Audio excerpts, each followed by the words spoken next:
Hello friend, cooking રેસીપીમાં તમારું બધાનું સ્વાગત છે। આજે આપણે બનાવીશું એકદમ ટેસ્ટી નવો નાસ્તો, પૌવા અને રવામાંથી બનાવીશું નાસ્તો। તો અહીંયા મેં 1 કપ જેટલા સૂજી રવો લીધો છે અને 2 કપ જેટલા આપણે લેશું પૌવા આ રીતે, અને 1 કપ જેટલો પેલા 1 કપ જેટલો આપણે ચણાનો લોટ એડ કરીશું આ રીતે, અને 2 કપ જેટલી આપણે છાશ એડ કરીશું। તમે દહીં નાખી શકો છો, મેં છાશનો ઉપયોગ કર્યો છે આ રીતે। લાવી અને 10 થી 15 મિનિટ સુધી તેને પલળવા દેવાનું છે। જ્યાં સુધી આ રવો બધો પલળી ન જાય ત્યાં સુધી આપણે એને ઢાંકીને મૂકી દઈશું એક સાઈડ આ રીતે।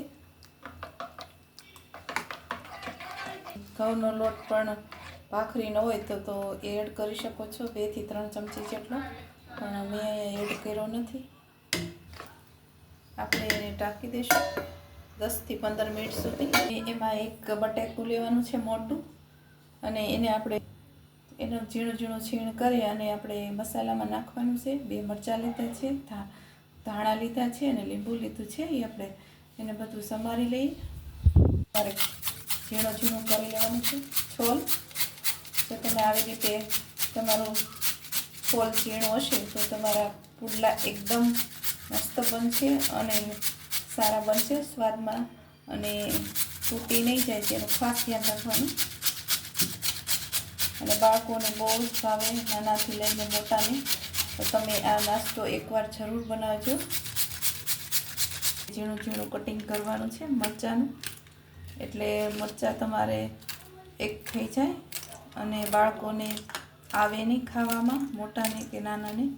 આ રીતે તમારે કટિંગ કરવાનું છે। જો તમે આ જરૂરથી એકવાર નાસ્તો બનાવજો, બને છે અને સારો બને છે।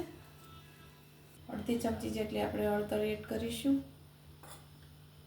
અડધી ચમચી જેટલું જીરા પાવડર એડ કરીશું, અને 2 મરચાં કાપેલા છે ઝીણા એ એડ કરીશું, ધાણા એડ કરીશું,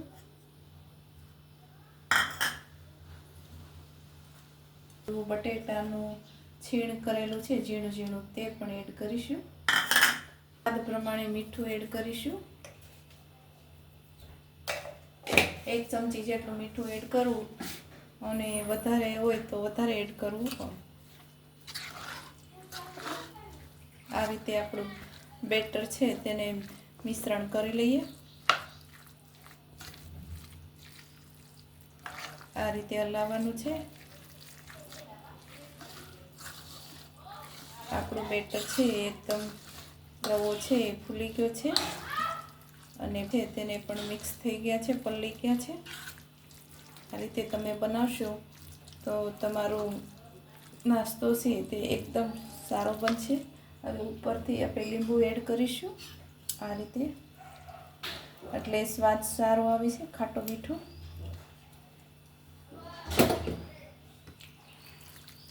બેટરમાં થોડીક છાશ ઉમેરીશું, કેમ કે બેટર છે એ આપણું થોડુંક પાતળું હોવું જોઈએ, એટલે મેં ઉપરથી છાશ એડ કરી છે। તમે પણ આ રીતે કરી શકો છો।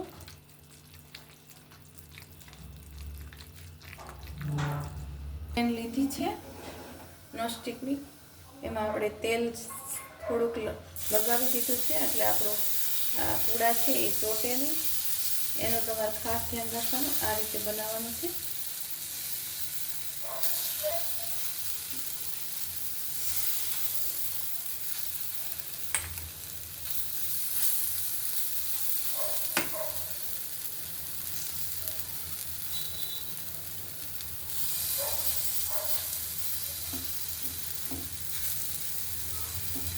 આ રીતે તમારે પાથરવાનું છે બેટરને, અને તેલ આપણે ચારે બાજુ,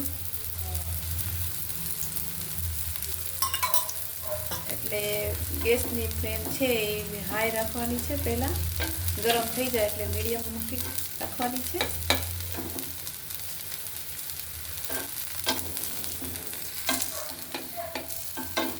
આ રીતે આ રીતે આપણે શેકી લેવાનો છે પૂડાને.